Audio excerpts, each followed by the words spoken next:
시드니 한인성당 사랑하는 하느님 백성 한 분 한 분 모든 여러분,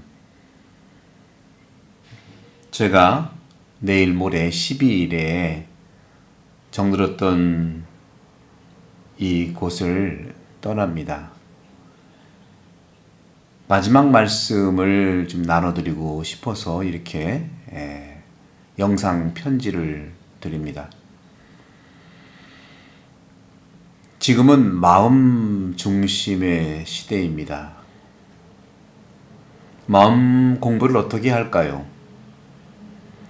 사람의 영혼, 다시 말하면 에고라고 하는 자기 자신은, 곧 자아는 생각과 마음으로 작동합니다. 그래서 마음 공부는 생각이 마음과 접촉해서 알아차리는 것, 곧 생각이 마음을 챙기는 것으로 그렇게도 이해가 됩니다. 사람의 인생은 지식과는 또 다르게 느낌과 생각을 어떻게 하느냐에 따라 우리 인생이 결정되곤 합니다. 그런 점에서 내 영혼, 곧 자아, 에고는 마음이 상한 것을 좋아한다고 하는데 왜 그럴까요? 아마도 생각과 마음이 너무 멀리 있어서 그럴 수 있습니다. 김수환 주연님께서도 인간이 살아가는 데 있어서 여기서부터 가슴까지 길이가 가장 길고 멀다고 하지 않았습니까? 그러므로 되는 대로 느끼고 생각하면 아마도 그렇게 되기가 십상입니다. 그래서 간혹 인생에 크고 작은 문제도 일도 일어납니다.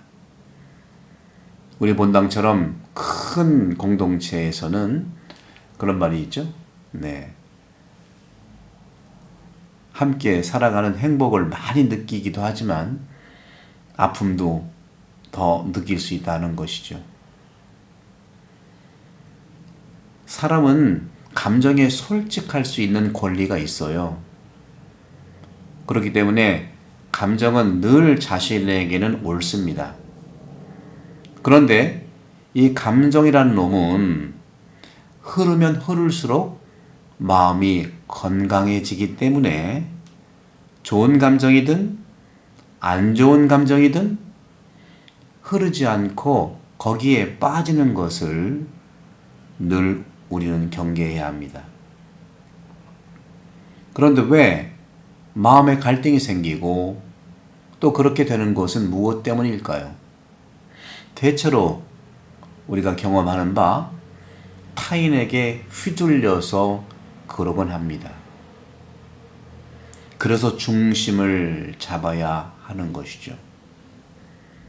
자신의 감정에 완전히 빠지면 생각이라고 하는 좋은 친구를 만나기 힘들어집니다. 사람들이 뭐라고 하고 어떻게 하나를 기웃기웃 거리다 보면 마음을 다칩니다. 특히 생각보단 마음이 사라져 간 데가 없기 때문에 그렇습니다.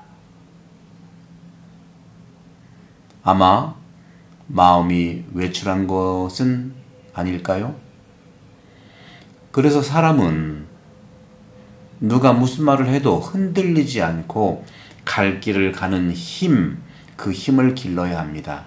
이것이 제가 4년 동안 줄기차게 여러분께 말씀드렸던 영혼 돌봄, 특별히 마음 공부라고 합니다.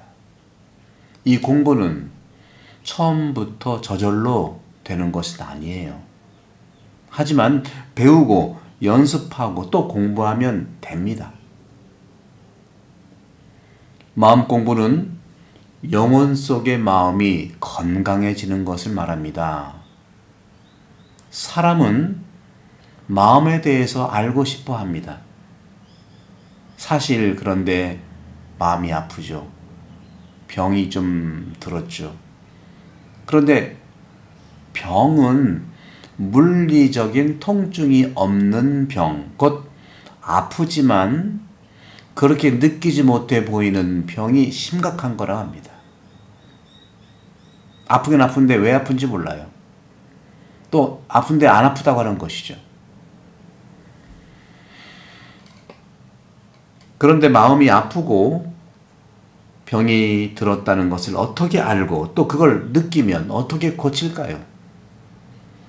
마음 공부라고 하는 것은, 영혼 돌봄이라고 하는 것은 자신이 아프다는 것을 느끼는 데에서 출발합니다. 건강한 마음을 배우고 살아가고 싶다는 것이 구체적으로 마음 공부이고 곧 에고를 위한, 자아를 위한, 자신을 위한 영혼 돌봄입니다. 그러므로 방법을 아는데 선생이 필요합니다. 학생이 정신을 차리고 준비되면 선생님은 나타납니다. 이 마음으로 공부를 시작합시다. 선생님은 바로 늘 우리 곁에 있는 예수님이십니다. 복음에서 예수님은 사람들에게 마음의 문제를 건드려 주세요. 마태복음 6장 21절, 사실 너의 보물이 있는 곳에 너의 마음도 있다.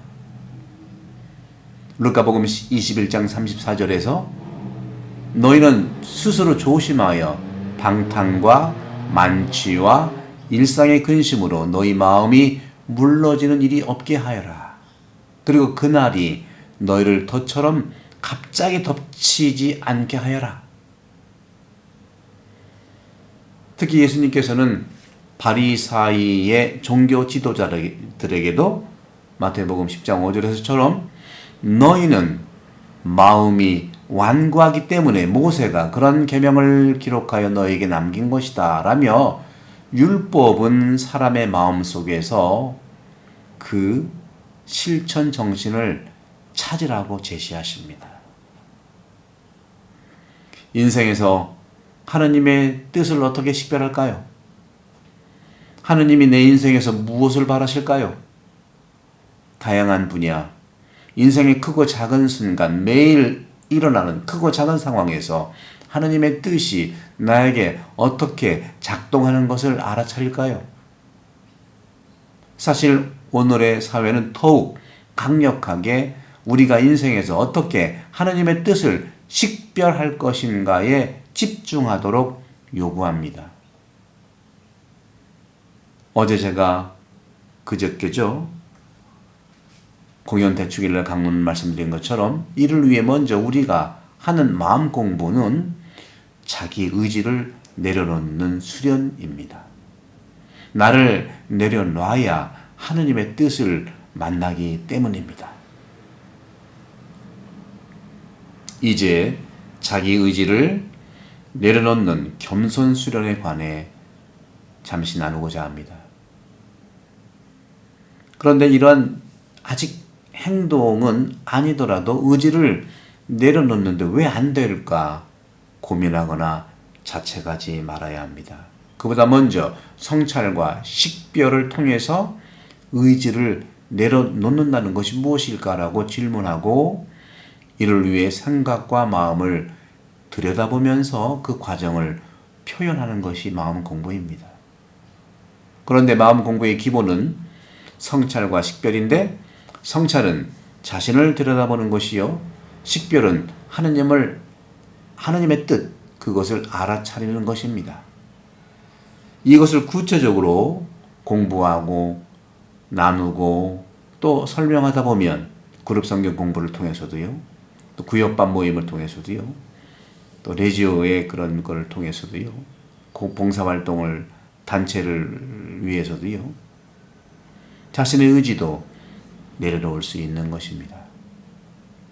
우선 마음을 온전히 들여다보려면 닫아있고 닫혀있는 마음의 커튼을 활짝 제쳐야 합니다. 곧 마음의 빗장을 불고 바로 마음을 열어야 들여다볼 수가 있습니다. 마음의 문고리는 내 밖이 아니라 자기 마음 안쪽에 있기 때문에 누구도 열 수 없고 오직 자기 자신만이 문고리를 잡아당길 수 있습니다. 열어보십시오. 그 순간이 건강한 마음으로 살아가려고 느낄 때입니다. 3년의 코로나 팬데믹은 우리가 마음 중심의 시대를 살도록 움직였습니다. 지금까지 몸이 중심이 된 세상은 많은 사람들에게 더 많이 갖고 더 크게 짓고 더 넓게 차지하도록 추구해 왔습니다.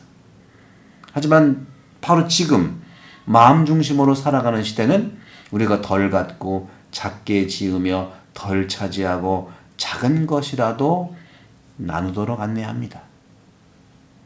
이는 물질만이 아니라 정신, 문화, 가치 등을 말합니다.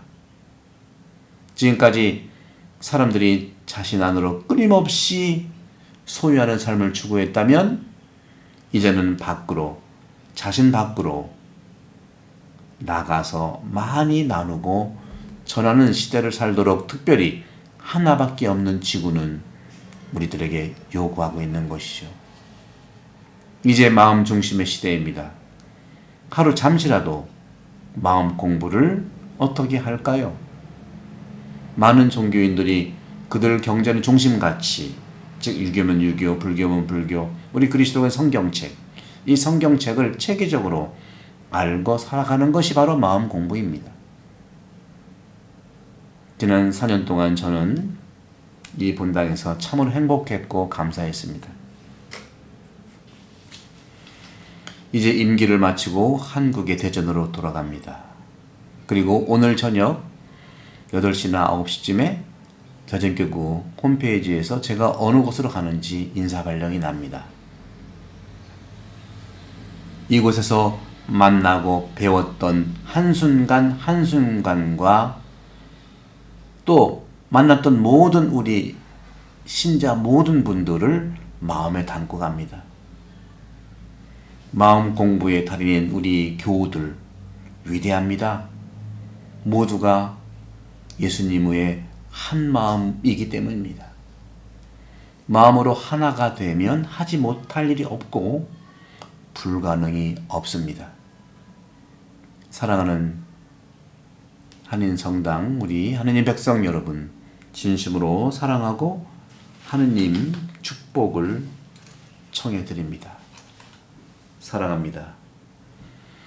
그리고 제가 지난 주일에 남겨드렸던 지침과 회칙, 여러분들이 잘 존중하고 공동체 생활하는데 도움이 되길 바라고, 또 이 신앙생활 및 봉사활동을 위한 본당 사목 지침서, 이것도 모든 단체에서 구역반에서 시작하기 전에 시작기도 한 다음에 1분, 2분도 좋으니까 하루에 한 페이지 아니면 반 페이지씩 계속 시작기도 다음 읽어서 여러분들의 신앙생활과 봉사생활에 도움이 되는 지침서가 되기를 바랍니다. 여러분 사랑하고, 끝으로 제가 4년 동안 사모하면서 잘못한 것이 있죠.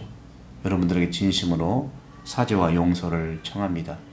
저로 인해서 상처받은 모든 분들 진심으로 용서해 주시고, 새로 오시는 신부님을 중심으로 해서 신앙생활 열심히 하시기를 저는 한국에서 기도하도록 하겠습니다. 성부와 성자와 성령께서 여러분들을 강복합니다. 감사합니다.